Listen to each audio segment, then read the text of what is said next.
ఈ కేసుకు సంబంధించి 3 సంవత్సరాల పైచిలకు 3-4 సంవత్సరాల కిందట జరిగిన ఈ కార్యక్రమం, ఈ ఘటన 2021 అంటే దాదాపుగా 4-5 సంవత్సరాల కిందట జరిగిన ఘటన. దాదాపుగా 4 సంవత్సరాల కిందట జరిగిన డైవర్ట్ చేసేందుకు రాత్రిన అరెస్ట్ చేస్తారు. నేను అడుగుతా ఉన్నా, సూటిగా నేను ఒక ప్రశ్న అడుగుతా ఉన్నా, ఆ రోజు ఏం జరిగింది? తెలుగుదేశం పార్టీకి సంబంధించిన అఫీషియల్ స్పోక్స్ పర్సన్ పట్టాభి అనే వ్యక్తి ఆ రోజు సిట్టింగ్ ముఖ్యమంత్రిగా ఉన్న ఓసిడీకే అని తిట్టాడు.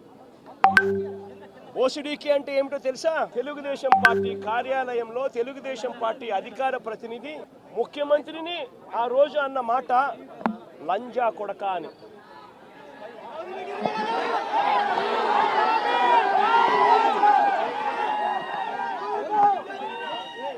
నిజంగా ఆ మాదిరిగా ఒక వ్యక్తి తిడితే రాష్ట్ర వ్యాప్తంగా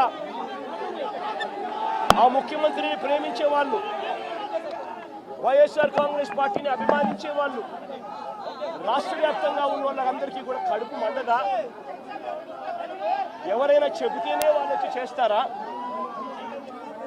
కడుపు మండిన వాళ్ళు ఈ అన్యాయాన్ని చూడాలనుకునే వాళ్ళు, చూడకూడదు అని అనుకునే వాళ్ళు కొంతమంది తెలుగుదేశం పార్టీ ఆఫీస్ దగ్గరికి వెళ్ళిందే కాక ధర్నా చేయడానికి వచ్చిన వాళ్ళ మీద దాడి చేయడానికి కూడా ప్రయత్నం చేశారు. ఆ దాడి జరిగిన పరిస్థితుల్లో, ఆ తోపులాటలో, ఆ తొక్కిసలాటలో తెలుగుదేశం పార్టీ ఆఫీసు మీద కొద్దో గొప్ప రాళ్ళు పడిండొచ్చు. నేను అడుగుతా ఉన్నా, ఆ జరిగిన ఘటనను ముఖ్యమంత్రిగా నన్ను అన్నా కూడా నేను చంద్రబాబు నాయుడు గారి మీద కక్ష సాధింపు చర్యతో వ్యవహరించాల. రాళ్ళు పడినాయి అని చెప్పి ఎప్పుడైతే తెలిసిందో వెంటనే అటువంటి ఆ ఘటనకు పోయిన వాళ్ళందరినీ కూడా ఎవరెవరు పోయారు అని చెప్పి ఆధారాలు చూసి, అక్కడ ఉన్న సీసీ కెమెరాలో, అక్కడ ఉన్న ఒక్కొక్క సెల్ ఫోన్ లొకేషన్స్, ఇవన్నీ ఆధారాల మేరకు చూసుకొని ఎవరెవరైతే పోయారో వాళ్ళందరినీ కూడా 41A ఇచ్చి వాళ్ళందరినీ కూడా అరెస్ట్ చూపించి కోర్టులో ప్రొడ్యూస్ చేయడం కూడా జరిగింది. ఎందుకనంటే 7 ఏళ్ల లోపు ఉన్న కేసు ఇది. శిక్షా కాల పరిమితి 7 ఏళ్ల లోపు ఉన్న శిక్షా కాలం పరిమితి ఉన్న కేసు ఇది. దీంట్లో అరెస్ట్ చేయడం అన్నది it does not serve the purpose. కాబట్టి 41A ఇచ్చి కోర్టుకు హాజరుపరచడం కూడా జరిగింది. మన ఇంత నిబద్ధతతో ఆ రోజు మేము అడుగులు వేసాం. ఇంత నిబద్ధతతో ఆ రోజులో అడుగులు వేసి వాళ్ళందరినీ కూడా హాజరుపరిచి 41A కింద వాళ్ళందరికీ కూడా నోటీసులు ఇచ్చి వాళ్ళందరినీ కూడా కోర్టు ప్రొడ్యూస్ చేశారు. నేను అడుగుతా ఉన్నా, ఈరోజు సురేష్ కానీ, లేకపోతే వీళ్ళు అరెస్ట్ చేసిన డిప్యూటీ మేయర్ హస్బెండ్ కానీ, వీళ్ళల్లో ఏ ఒక్కరైనా కూడా ఆ రోజు కనీసం లొకేషన్లో ఉన్నారా? వీళ్ళ సెల్ ఫోన్లు ఎక్కడున్నాయో ట్యాగ్ చేస్తే తెలీదా? తెలుగుదేశం పార్టీ ఆఫీసులో సీసీ కెమెరాలు ఉండవా? ఆ సీసీ కెమెరాల ఫుటేజ్ చూస్తే తెలీదా? మరి అలాంటప్పుడు వీళ్ళెవరూ లేనప్పుడు 4 ఏళ్ల తర్వాత జరిగిన ఘటనలో వచ్చినట్టుగా ఇప్పుడు మళ్ళీ దాన్ని తవ్వి దాంట్లో ఫాల్స్ విట్నెస్లని జోడు చేసి దాంట్లో ఉన్న వాళ్ళందరినీ భయపడిచి ప్రలోభాలు పెట్టి వాళ్ళతో లేనిపోని పేర్లన్నీ రాయిచ్చేసి నీ ఇష్టం వచ్చినట్టుగా నువ్వు అరెస్టులు చేయడం మొదలు పెడతా ఉన్నావు. రాష్ట్ర వ్యాప్తంగా కూడా ఇదే జరుగుతూ ఉంది. ఈ ఒక్క కేసే కాదు, ఇదే మాదిరిగానే రాష్ట్ర వ్యాప్తంగా కూడా జరుగుతూ ఉన్నాయి.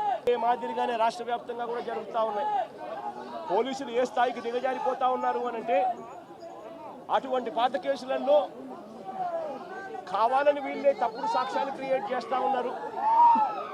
విట్నెస్లను వీళ్ళే బెదిరించి, వీళ్ళే ప్రలోభపెట్టి, వీళ్ళే తప్పుడు పేర్లు ఇరికిచ్చి, వీళ్ళే కేసుల్లోకి తీసుకొచ్చే కార్యక్రమం చేస్తూ ఉన్నారు.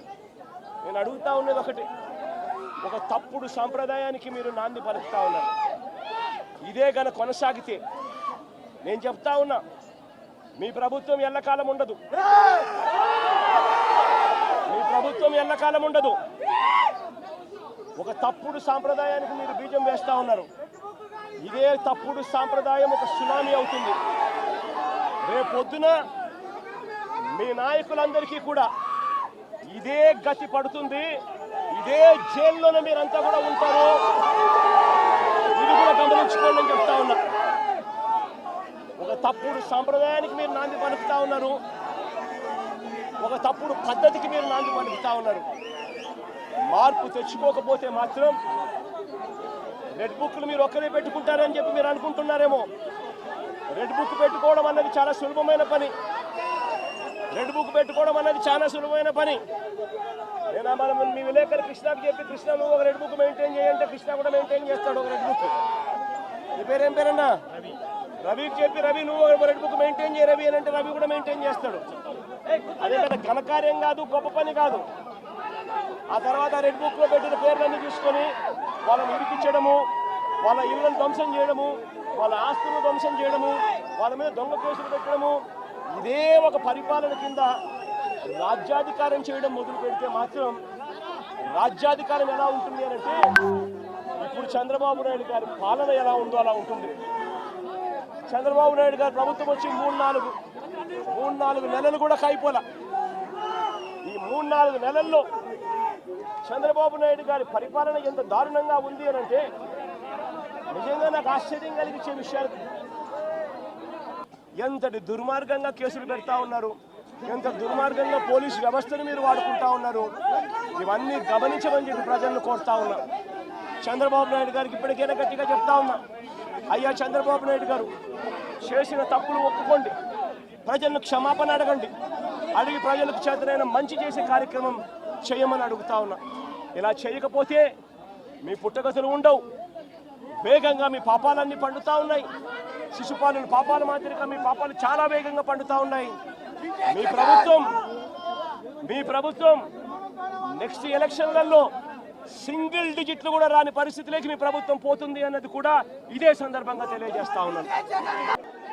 ఒక దళిత మాజీ పార్లమెంటు సభ్యుడు సురేష్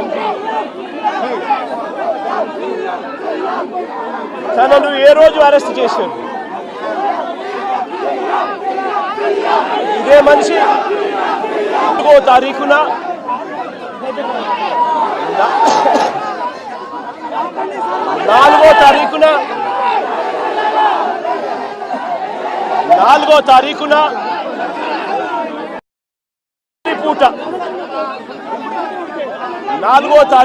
రాత్రి పూట హైదరాబాద్కు వెళ్ళి